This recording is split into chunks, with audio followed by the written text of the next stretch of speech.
Welcome back to the Rita Panahi Show. Joining me now from New York is author, broadcaster and relationship expert, Rabbi Shmuley Boteach. Rabbi, thank you so much for your time. Let's start with one of the best comics working today, Dave Chappelle. He's funny as well as insightful, but he has sparked outrage in some quarters with accusations that his monologue on Saturday Night Live was normalising anti-Semitism. Now, in the opener, he was referring to the Kanye West saga. Let's have a look, and I'm interested in your take on whether this is anti-Semitic or comedy. Before I start tonight, I just wanted to read a brief statement that I prepared. I denounce anti-Semitism in all its forms. And I stand with my friends in the Jewish community. And that, Kanye, is how you buy yourself some time. I gotta tell you guys, I've probably been doing this 35 years now. And early in my career, I learned that there are two words in the English language that you should never say together in sequence. And those words are the and Jews. I've never heard someone do good after they said that. Rabbi, I thought it was funny. I don't think what we saw there is glorifying anti-Semitism or normalising it, but I'll defer to your judgment. Jews have a sense of humor. I saw it live. It was hilarious. My wife and I were cracking up. Dave Chappelle is not an anti-Semite. Jews can take a joke. We have to always distinguish between true racism, bigotry, anti-Semitism, and just humor.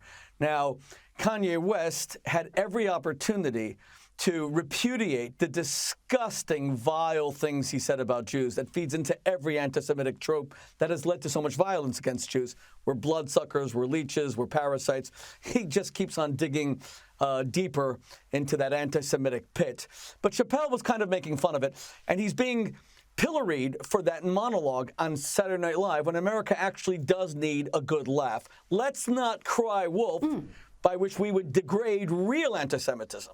Absolutely. That is such an important point. And it's as true for racism as well. When people call things that are clearly not racist, it really cheapens the real legitimate cases of racism.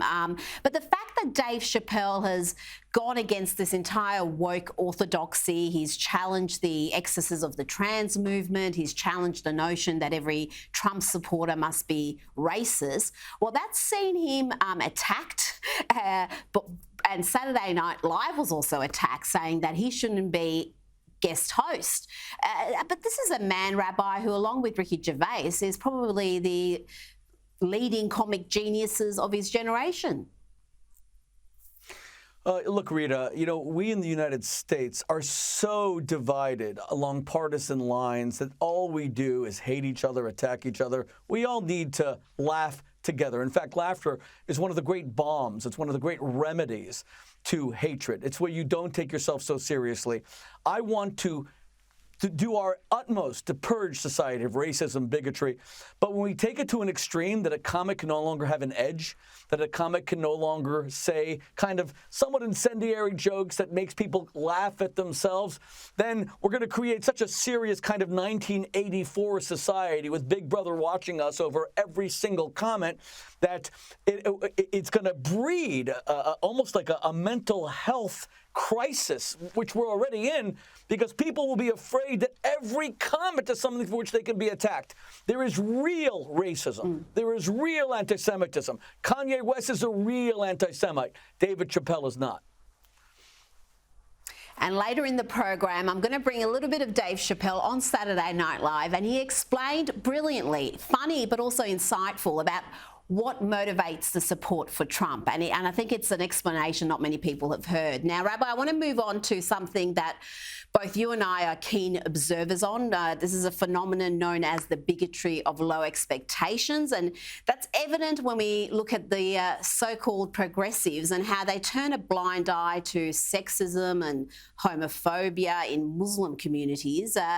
They just look the other way. But I wonder if they can look the other way during the World Cup, if soccer fans are arrested, flogged, and even jailed in Qatar for having extramarital sex or drinking or anything else deemed illegal in a country where homosexual acts can land a person in jail.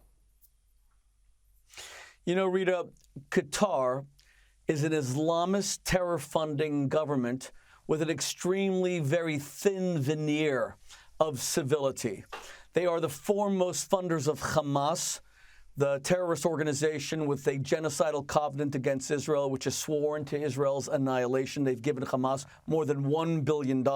They say for humanitarian purposes. All money is fungible. It's used for rockets. It's used for tunnels to kill Israeli farmers, Israeli soldiers. Qatar and receiving the World Cup just demonstrates that FIFA is one of the most corrupt organizations on earth. Who knows how much money changed hands to bring the World Cup in the winter to a country that in the summer is 110 degrees every single day. It's the size of our Connecticut. It barely had the infrastructure. It doesn't have the hotel rooms. How much money was used for this sports washing of Qatar's human rights abuses? And anyone dumb enough to travel to Qatar, where you risk the apps that you're forced to download, the COVID-19 apps to clear your health record, the sporting entry apps.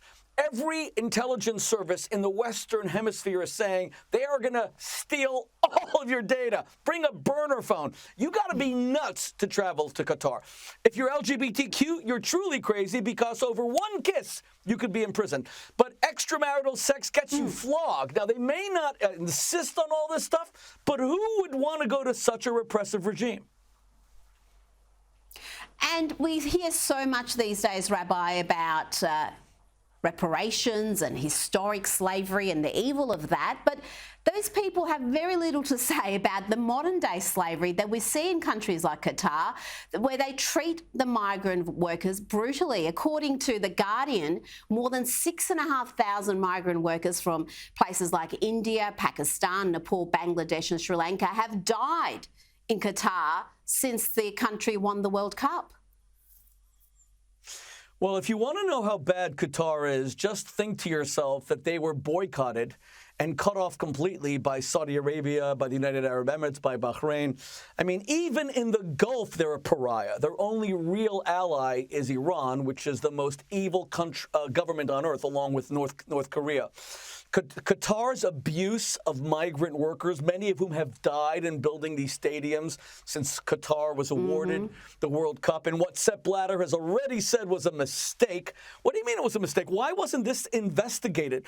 Qatar is one of the most repressive, brutal regimes on earth, and they only get by because they were seen to be an important ally in the war on terror. The United States opened an Air Force base. There's about 10,000 U.S. servicemen there.